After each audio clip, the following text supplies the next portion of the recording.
I'm Lisa Berry. Arlene Schofield. My name is Shireen Snow. My name is Carla A. Miles. Diana Camuto. This is Christine Dunford. I'm me, Eden. Caroline Macy. This is Walker Fannin. Lydia Camille Dixon. I'm Miss Dates Wardam. My name is Linda Preston, and you're watching the Keith Andrew Network.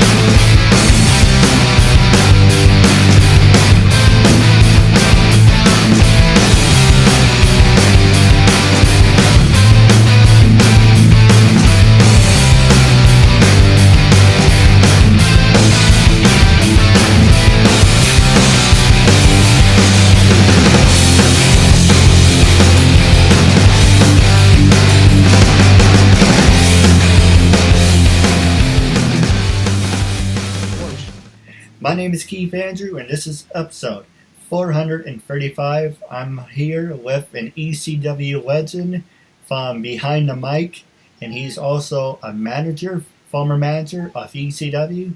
I'm here with the one and only Joel Gertner. I just want to say thank you for being a guest on my talk show. Thank you very much for having me, and for accommodating my cat Chaos as well, who's now walked into frame. Hey, you know, you're supporting a good cause and you're making a new friend out of it. So it's a win-win. And if your cat wants to be a part of it, your cat's more than welcome to. Why wouldn't she? With that being said, half hour, 37 minutes of your time. You can say anything you want, curse if you want to. Freedom of speech, self-expressing. So my show, yes, it's about disabilities, and I'm showing people with disabilities look at what I can to accomplish. But I like to give my guests, the uncensored part. It's freedom of speech, self-expressing. You can get up, walk around. You can do whatever, as long as it's not prerogative. Well, with that being said, it's a special ECW edition. You can say anything you want for ECW. And while on the subject, I've been working on doing an ECW reunion for my talk show, and I would love to have you part of that episode. Oh, that would be great. We can get to that in a little bit, but starting off, I'm going to ask you some easy questions and some hard-hitting ones. And then we're going to take a break, and then you got to pass it over to you. You can ask me anything you want, gloves off. And starting off, what can you tell us about yourself? That people know you as just an ECW announcer and a ring manager, but let's start before that. How was life growing up? And were you a study nerd or party animal when you went to college? In college, probably more of a party animal. But before that, not so much a study nerd, but also I wouldn't quite call myself a party animal. I think I was a little bit more inhibited throughout grade school, junior high, high school, except for the fact that I got into wrestling. I got into watching it when I was quite young, when I was like maybe 9 years old. And then junior year of high school, I got actually into the business performing, working as a manager. So around that time, I guess, I started to be a little bit more of a social butterfly. But yeah, I'm a wrestling fan. Again, started watching, when I was 9. This is around 1984, give or take. I'm from Brooklyn, New York, so the product that we had at the time without cable was the World Wrestling Federation on TV and also live. We'd go to the Garden. Went to my first show there in January of '86, and that's it. I loved game shows. Even before I found wrestling, I had found game shows, and I think my first career of choice was to be a game show host. But then when I found wrestling, I started to kind of refocus my priorities on that. But I don't know, man. Just kind of somebody who enjoys a good laugh and enjoys some great wrestling, and that's about it. Yeah, absolutely. Now, when you went to college, like I said, I'm going to ask you the easy stuff first, and I don't want this just to be a shoot-on-shoot wrestling, because I know that gets boring after a while. Of course, I did get yelled at by one of the wrestlers saying, oh, you ask the same goddamn questions as everyone else. Why can't you be original? And a long story, I won't tell you what his name was, but basically, I took what he said to heart. So I'm gonna actually the easy ones, the mediums, then you can actually whatever. Okay. So Sounds good. So what did he major in? Oh, taking up space. Yeah, so college was an opportunity to kind of do new things, and I was the sports director at the radio station in town, which was actually not a college station, but it was all Cornell students that worked there. But it was just Ithaca station, Ithaca, New York, and it was an NBC News radio affiliate. It's the same station, WVBR FM. It's been on the air forever, and has had some great alumni. Keith Olbermann is also a former sports director there. And it's funny, when he, in the 70s, was sports director at the station, the Cornell football coach was George Seifert, who went on to be the coach of the 49ers. So they both went on to great things and crossed paths down the road. So I did that. I did some promoting with Cornell Concert Commission, helped promote a couple of concerts. A little bit of this, a little bit of that. And that's the story there. So remind me your question, because I go way off the rails sometimes and can't even remember what it is that I've been asked. No, that's what makes it fun. Yeah, it's unpredictable. Sounds like the story of my life. Keith, unpredictable. I have my moments. I'm sorry, go ahead. No, I have my moments. And then my next question is going to ask you now, you mentioned you went to the World of Wrestling Federation. As you can see, I have my old Intercontinental title. It still has WWF on it. Yes, sir. My dog basically ripped the crap out of it at the time. And I was like, gosh.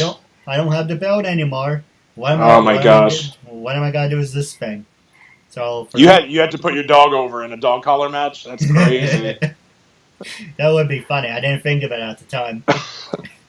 So I just basically put it in storage. Now it's like, you know what? I'm going to use it for decorations. Might as well. Yeah.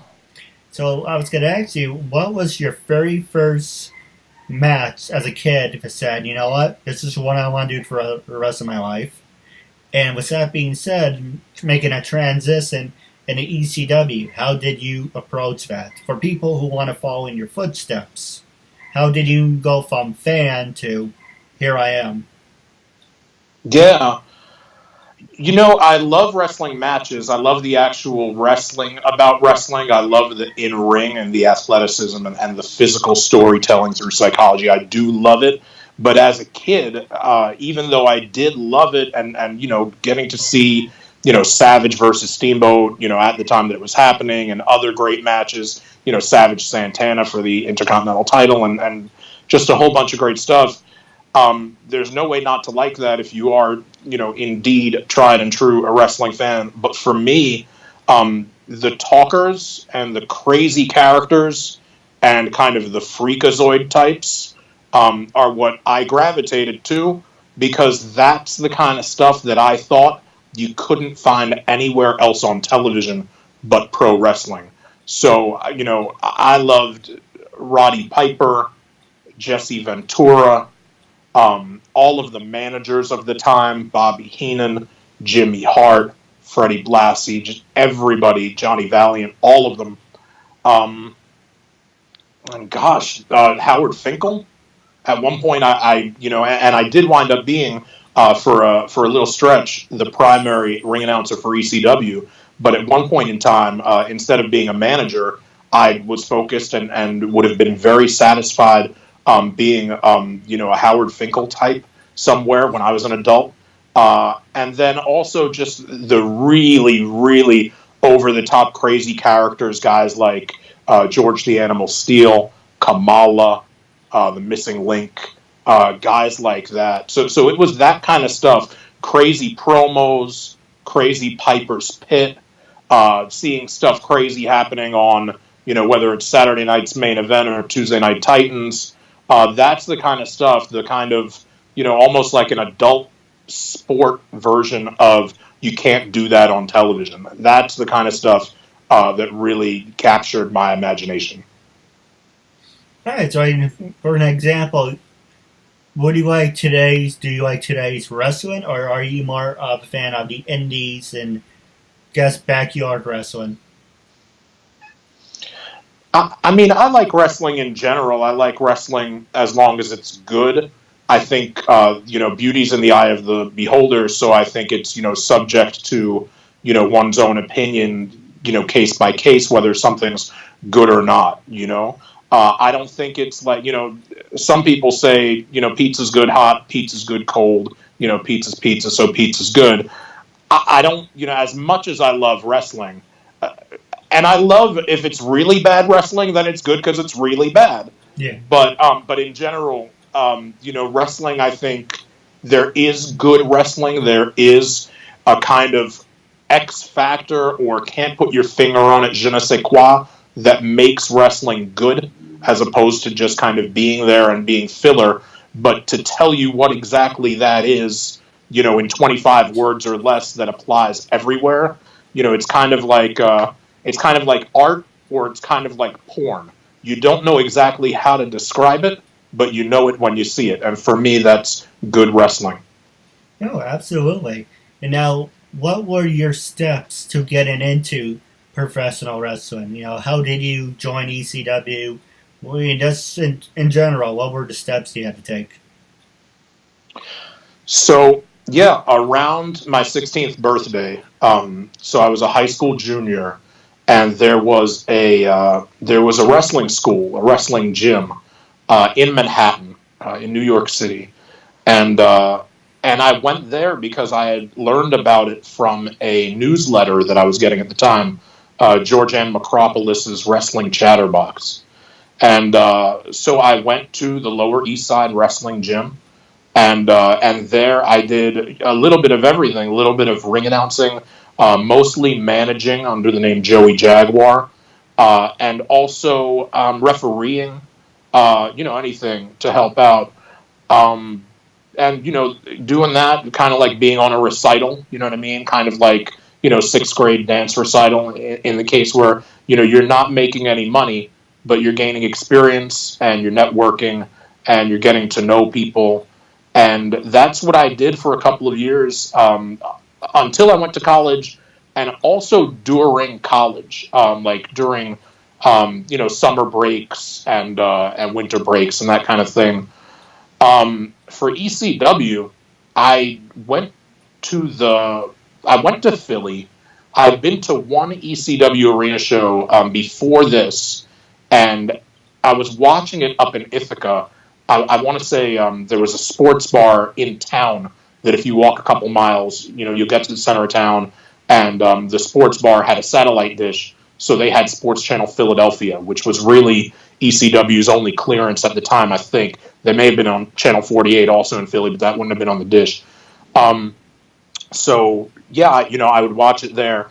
I went to Philly and wound up going to the hotel to meet up with friends, and just to kind of, because I had heard that there was, a crazy kind of vibe at the hotel where everybody went and hung out and networked and, just was able to meet people and that kind of thing. So I went and I saw Paul Heyman, and he was going into the elevator, and I said to myself, so this might be the chance, whether it is or it isn't. This could be, opportunity-wise, your only opportunity.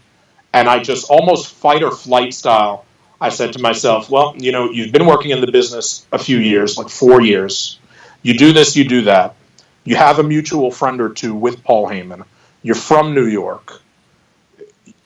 I put it all together, and I said to myself, you're either going to regret asking him and how it plays out if it doesn't come out right, or you're going to regret not asking him if you don't.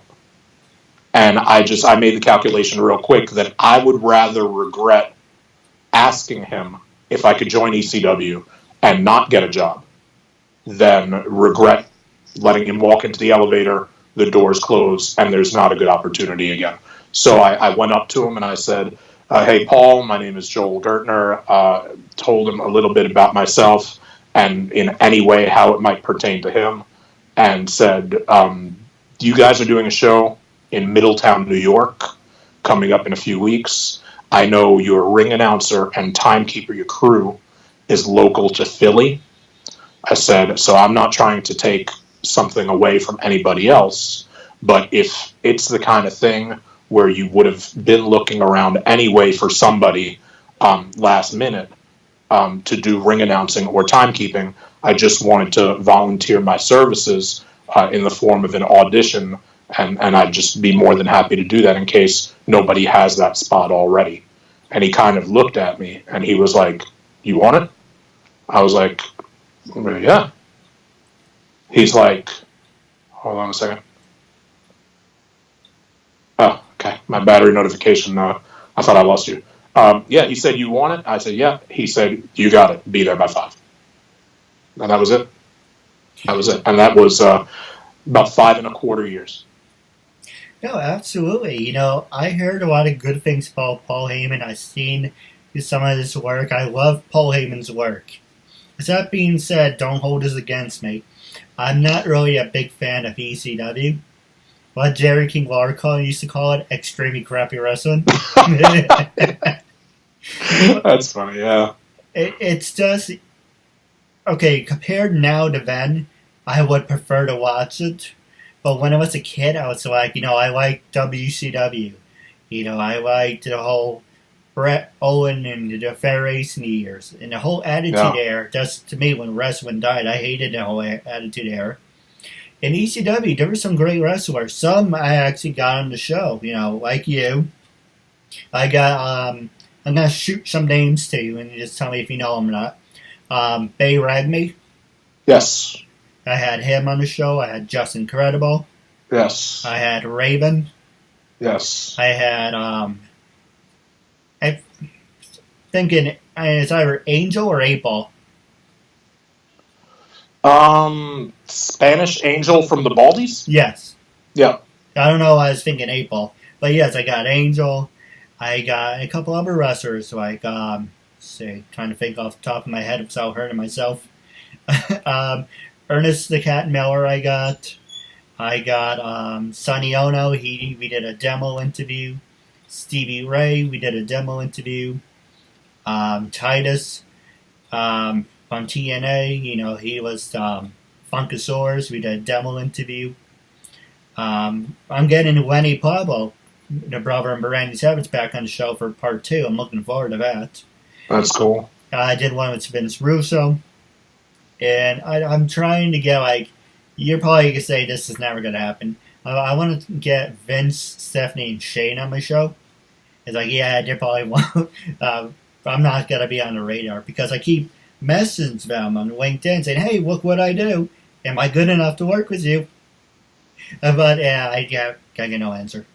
But it was Paul Heyman. Maybe he would be interested. Do you think he would? Or, kind of whispering in the wind? Or do you think, hey, never say never? Never say never. I mean, I'd be a hypocrite. That's how I got my job working for him, was just asking. So I would never try to dissuade you from just asking him yourself. Hopefully it works out for you. No, absolutely. Now, who were some of your favorite wrestlers that you still keep in contact with, and who do you just completely utter hate?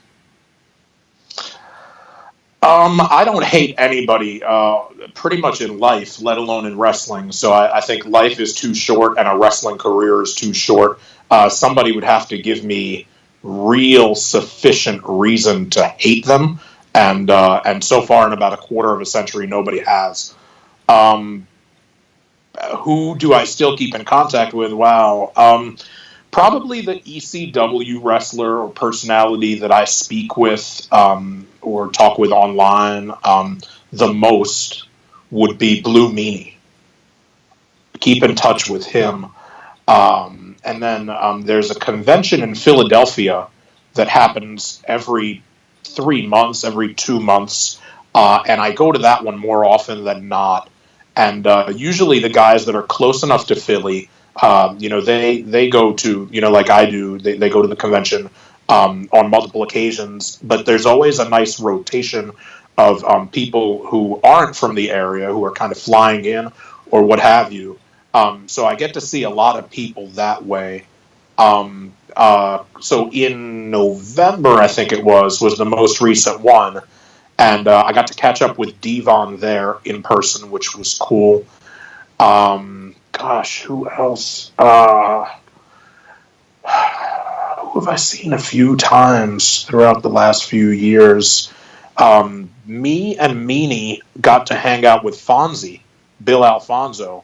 I think it was like a year ago tomorrow. It was a year ago this week, and all of us were in Queens doing a panel video and an autograph signing. So I saw Fonzie a year ago, which was great, first time in a while. I've seen Justin Credible a few times, Tommy Dreamer, Raven, New Jack, and again, a lot of the local guys too. I've seen Roadkill, Mikey Whipwreck, just a ton of guys, and I wish I saw them more frequently, but it's always cool to hang out with them and catch up. No, absolutely. And now, what is your opinion about social media? I mean, it's great to kind of connect with people. I connected with you and a whole bunch of other people. But, I know there's like a couple thousands and thousands of people that would message you. So the first question is, what made my message stand out to you? And when I first approached multiple people, like Hardcore Holly, he refused to do my show without being, and that's another thing. So the first thing I'm going to ask you is, what made you say yes to be a guest on my show? And when I first messaged you, that was like, did you think it was real? Did you think it was spam? What was your first impression? No, I came to understand that it was, you didn't really open the door for me to think that it might not be real, in the sense that, I knew, you didn't misrepresent yourself. You didn't portray the show to be anything that it isn't. You didn't portray it to be bigger than it is. You were persistent. You were professional.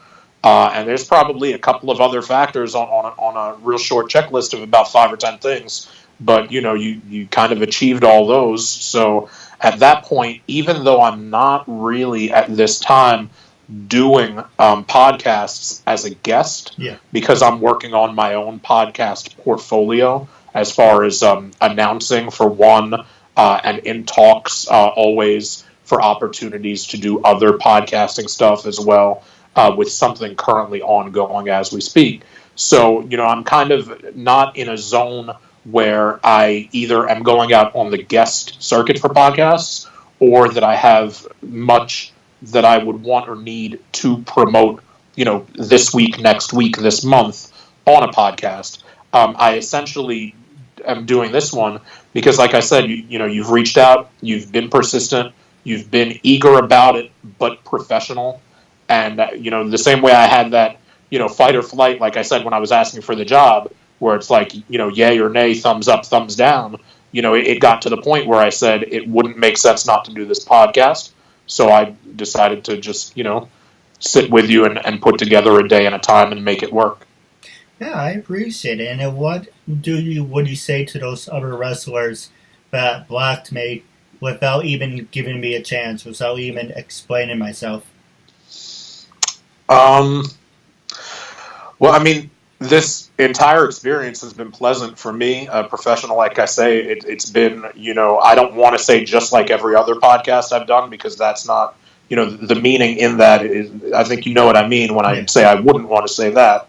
But at the same time, if I had the opportunity and were asked, I would certainly, let people know that I had a great experience on your show, and that this is something that is definitely worth doing. No, absolutely. And that's when I first approached you. You're an example, and other people. People ask me, why do I do the show? Is I like giving people an opportunity. Because you live only once. And when we die, I would like to be remembered. I said, Keith was, I don't know, an asshole. I like to be remembered something else, like saying, I remembered his talk show didn't really go anywhere, or it did go somewhere, but along the way, he extended his hand in friendship, and he was nice enough to give to me an opportunity. And I admit I do rub people the wrong way. You know, Joey Styles I rubbed the wrong way. C.W. Anderson I rubbed the wrong way. We did an interview, great interview. Then when I changed my format at the time, because when I first did it, it was basically how you see on the camera reflection. So now you see my recent work, it's going to be cut in half. So it looks like Fox News CNN. I said, what do you have a problem redoing the first interview? And he pretty much went off on me for no reason. Let's see, Blue Meanie. I think he doesn't like me for some reason. That's like, it's part of my learning disability, but I rub people the wrong way. I'm not saying that to be an asshole or be a dick or looking for sympathy. I have poor people skills. And part of my learning disability is I really don't know how to have conversations with people. It's really hard for me to have conversations with my own family because I rub them the wrong way. Not deliberately, it's just, you can say I'm kind of misunderstood, that they don't have the patience. It's just one of those things, it's kind of, I don't really bring on myself, but it's kind of like, at the same time, I might bring on myself. You understand what I mean? When you have a disability. I get it, yeah. But with that being said, we're going to take a quick commercial break, and with the last 11 minutes left of the show, I'm going to pass it over to you. It's Russo. Me, Mark Medley. Hi everybody, this is Mark Neely. Barry Papick. This is Peter Bruno. My name is Kyle Collier. This is Julio Santiago, better known as Dynamite. I'm Richard Epcar. Orange Chow. This is Kerrigan Mahan. And this is Goldner. And we both support Keith Andrew. My name is Ron Wasserman, and I am supporting Keith Andrew and what he is doing, and you better do the same, or I'm going to come kick your ass. Ladies and gentlemen, welcome back to the KeithAndrewNetWork, Network, and here is a good friend of mine, Mr. Joel Gertner, and this is episode 435. Now, it's the last 10 minutes, well, 10 minutes and 30 seconds counted down. I'm going to pass the show over to you, but the first thing I do want to ask you is social media. Do you think social media can make you or break you? And with that being said, I'm passing the rest of the show over to you. Yes. Social media, can it make you or break you? Yes and yes. I think social media is very important, and it's important for everything that it's important for character development. It's important for promotion and self-promotion. It's important for everything. I mean, it's a second screen experience, kind of a real life, or where you try to figure out sometimes what is and isn't real life. It's almost like reality television, but it's amazing. And just, ECW was just really there at the front of catching the internet wave when it came to pro wrestling. Made sure early on to have a great website, made sure early on to do a show called CyberSlam and to really, really involve people, because as much as they might want to, not everybody can buy a plane ticket and have the time, get on the plane, and come to the show. So ECW understood what it took to kind of build that brand loyalty, that kind of halo effect, where everything that was branded ECW was loved by our fans, and a lot of that came through the internet, and social media is just an extension beyond that. So it's very, very important. No, absolutely. But what is your opinion about that? I know I passed the show over to you. Just one more question, if you don't mind. WWE doesn't like, or I don't know really much about TNA, because there's this website called worldofpain.net. I don't know if you ever heard of it, but if you want, I can send you the link to it. But it's called worldofpain.net, and it said in one of the articles, WWE doesn't like when their wrestlers go at a character or use social media. Do you think that's true, or do you think it's just the same thing? get you into trouble. I don't think that's necessarily true. I think there might be times, I know I've heard, news in the past, at a certain point there was an edict, no social media or no tweeting after midnight or, after hours, that kind of thing. And I know social media, like anything else in the world that is a tool and an asset, like a gun, like a car, like anything else, you can use social media so that it helps you. You can misuse or abuse social media to where it hurts you. And I think that's probably it, is that they would prefer that people use their social media skills and prowess and common sense to use it the right way. I think it probably sticks in their craw when talent uses social media the wrong way. I agree with you. Now, I do have a couple questions for you off the air, but what's the last 6 minutes and 54 seconds counting down? Was there anything you want to ask me, anything you want to talk about? Gloves off, hands up. You can ask me whatever you want. We can do a lightning round of stuff, and then I'll get some quick plugs out there, just so that I'm keeping up with the Joneses. It is the wrestling business. I want to make sure I get all my stuff in. But we can do a lightning round where we turn the tables. Let's do that. Let me ask you a question, Keith Andrew, and think very seriously about this. Focus and put some thought and mindfulness into this. If you were a tree, what tree would you be? I would say an evergreen. An evergreen. That's a good one. That's a good one. They're forever, right? I mean, that's kind of the definition of it. That's great. Now, kind of in the vein of MTV and presidential candidate Bill Clinton, or he might have been President Bill Clinton, I don't remember. But boxers or briefs? During the day, there's this long story about it, but I'll make it short. I embarrassed myself during health class. Yeah, I'm outing myself here. And for an ECW special interview, I outed myself during health class because I missed the bus. The bus ran up the hill. Buses don't run. So the bus went up the hill. Well, you must be from New York City, because I'm from Brooklyn, and I agree with you. The buses don't run at all. Most frequent one you'll see is the not in service.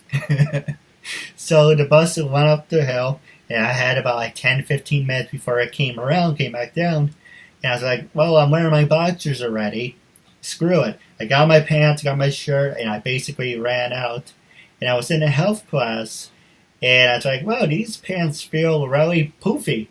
It's kind of relaxing. And just say, went to the wind, and I got a little, the teacher asked me something, and I hunched up like this, and I said, Keith, everything okay? Yeah. Things are fine. Maybe in a couple minutes, things will go back to normal, but right now, things are fine. Yeah. Hi, how are you? So that's why I don't wear boxers during the day. My gosh. Wow. That's a great story. That's an amazing story.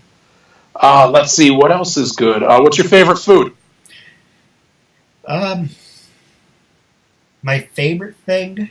I do have a lot, but I like candy yams. Candied yams. But when I don't get that, I guess probably baby back ribs or anything good. You know what's good if you can't get candied yams? Sugar glazed sweet potatoes. That's pretty good. I never heard of it before. Me either. Where do you live? Well, here's a question for you. Let's turn that around. What part of the city are you from? Yes, sir. So I was born in Brooklyn and grew up in Brooklyn, lived there until I went to college. So I was in the Marine Park section of Brooklyn. So you're talking about southeast Brooklyn near Kings Plaza Shopping Mall. And I have left Brooklyn maybe 5 times since then. And like one of Mike Tyson's homing pigeons that come to the roof, I always come back. I find that it's a great place to come back to. It's also a wonderful place to leave from for a while. But right now I'm on the other side of South Brooklyn. So I'm not exactly in Hipsterville, but I'm in the Bay Ridge section of Brooklyn, so southwest Brooklyn. You know, it's funny, my brother was from that area, Bay Ridge. It's nice down by the water. Now, with that being said, from Brooklyn, I'm about an hour, hour and a half, 2 hours going. I keep messing it up. It's either east or north going to the city. You know where West Point is? You mentioned Middletown, New York. So obviously, you know where Middletown is. Yeah. So I'm more near West Point, near Woodbury Commons. Oh, sure, yep. Very cool. Well, we should definitely hang out one day. Maybe we can do a double joint autograph signing. That'd be great, yeah. Actually, with that being said, one more question I do want to ask you before we wrap up. In the early parts of the interview, I did mention how would you like to do an ECW reunion? Because now I have you on the show, I have Angel, I have Just Incredible, and Raven. Wouldn't it be nice? And I know a lot of people are going to take this idea and try to copy it, but you heard it from me first. How would you like to do like an hour interview, or we can do it like the same thing, a half hour, 45 minutes of the same interview, but it's just ECW topics. And you can actually do the same thing. It's pretty much what we're doing, but it's ECW stars, and we call it the ECW reunion. Would you be interested? Yeah, anything like that, sure. Whatever's clever. Keep me in mind for that, absolutely. No, absolutely. I already talked to Raven. He said he would do it, but he's busy. So I have you guys working on Just Incredible, or if you can't make it, we can get Angel. Or if you know anyone, you know, they're welcome to join. But I do have a couple questions for you off the air about wrapping up our interview segment. It was a real honor and privilege having you as a guest. You're supporting a good cause, making a new friend out of it. And I'm honored and privileged to have you as a guest. And I'm looking forward to part 2 down the road. Awesome. Thank you so much, Keith. I appreciate it.